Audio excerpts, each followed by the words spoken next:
जो संसार आपको दुख देता है, तकलीफ देता है, जो परेशानी देता है, जो उपद्रव देता है, उसके साथ अगर प्रार्थना जुड़ जाए, भक्ति जुड़ जाए, फिर मंगल ही मंगल होता है। लेकिन अगर राग द्वेष वैमनस्य से जुड़ा है, मंगल होगा भी तो भी आप मंगल को एंजॉय नहीं कर पाएंगे, शुभता को एंजॉय नहीं कर पाएंगे, खुशी को अच्छे से जी नहीं पाएंगे। लेकिन अगर प्रार्थना जुड़ी है, भक्ति जुड़ी है, फिर मंगलमय ही होता जाता है। एक बात हमेशा ध्यान रखिए, कोई व्यक्ति फिर आपको तकलीफ दे ही नहीं सकता यदि आप भगवान की शरण में हैं।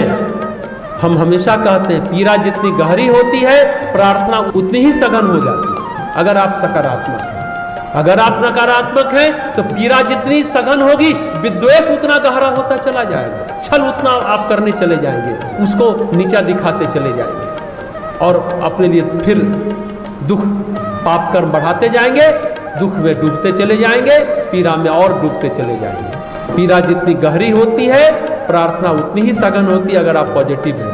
पीड़ा जितनी गहरी हो और अगर आप नकारात्मक हैं तो विद्रोह उतना ही गहरा हो जाता है, उतना ही सघन हो जाता है। तो गौतम पत्नी अहिल्या कहती है, मुनि ने जो मुझे श्राप दिया बहुत अच्छा किया, बुरा नहीं किया। वो मुझे पाषाण दे पत्थर बना दिए, बहुत अच्छा किए। ये उनका अनुग्रह है, उनका आशीर्वाद है, उनकी कृपा, ये मैं अब अनुभव कर रही हूं। अगर ये श्राप न मिला होता प्रभु तो मैं कितनी भी तपस्या करती प्रभु, जीवन की गति और जीवन के गंतव्य तक नहीं पहुंच पाती। ये कौन कह रही है? अहिल्या। आज उनके श्राप के कारण मैं इतना तप गई, मैं सिर्फ और सिर्फ प्रार्थना करती रही धैर्य और विवेक के साथ, उदारता और सहनशीलता के साथ। कल भी हमने धैर्य और विवेक के बारे में कहा था कि मनुष्य जीवन का ये सुरक्षा कवच है, हथियार है।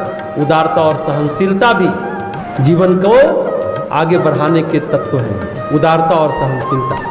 तो मैं इतना तप गई श्राप के कारण, सिर्फ और सिर्फ धैर्य और विवेक के कारण मैं प्रार्थना करती रही। मेरा जीवन इतना प्रार्थनाशील रहा कि आज देखूं भरी लोचन, अपनी आंखों से आपको जी भरकर देख पा रही हूं। आज मुझे सहज समाधि हो रही है, जो ऋषियों को भी समाधि में उतना उपलब्ध नहीं होता जितना मुझे प्राप्त हो रहा है। गौतम ऋषि ने भी तप किया, सिद्धि प्राप्त की, शक्ति प्राप्त की, लेकिन मुझे जो लाभ मिला वो लाभ केवल और केवल शंकर जी ही जान सकते हैं, उसको समझ सकते हैं। देखूं भरी लोचन हरि भव मोचन, मुझे संसार से आपने छुटकारा दिलाया, सांसारिकता से छुटकारा दिलाने वाली चीजें हुई। ये तो केवल इस तत्व को आदि गुरु भगवान शिव ही जानते हैं, इसके अलावा कोई नहीं जान सकता। गहरी बात शंकर जी की चर्चा है, ध्यान से सुनिए। स्वामी रामकृष्ण परमहंस भी एक जगह कहते हैं, सच्चिदानंद सागर को नारद ने देखा, सुखदेव जी ने एक अंजलि जल पिया और भगवान शिव ने एक बाल्टी जल से नहा लिया। बहुत गूढ़ है जानना, एक अंजलि पीना और फिर नहाना।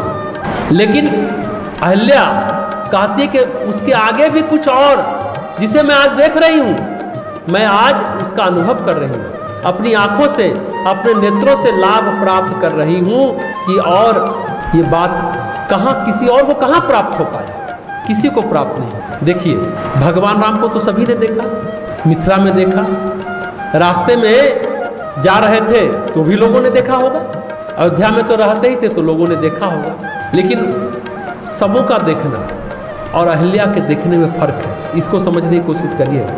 पिछले छंद में कहती अति निर्मल वाणी स्तुति ठानी, ज्ञान गम जय रघुराई। कल हम लोग इसकी चर्चा किए, निर्मल वाणी दूषित वाणी की चर्चा किए थे। स्तुति यानी कृतज्ञता व्यक्त करने वाला अहिल्या का भाव था, और भगवान ज्ञान गम में होते हैं, इंद्रिय गम नहीं होते। इंद्रिय गम से यथार्थ मिलता है और ज्ञान गम परमात्मा है जिसे सत्य की प्राप्ति होती है। तो ज्ञान गम जय रघुराई, ज्ञान गम है बोधगन में है श्री हरि।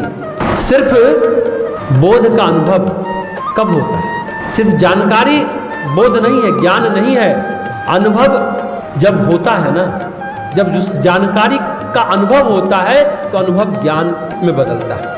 अनुभव की संपूर्णता बोध से प्राप्त होती है। देखना और तत्व दृष्टि से देखना जमीन आसमान का अंतर है, जमीन आसमान का फर्क है। सामान्य रूप से हम देख रहे हैं, सब लोग बैठे हैं, और तत्व दृष्टि से देखना, जो तत्व दृष्टि अहिल्या को मिली वर्षों की तपस्या से, वर्षों की भक्ति से, जो कलमश का साय, पाप ताप साप कुसंस्कार जो मिटे, वो केवल और केवल शिव जानते हैं और कोई नहीं जानता।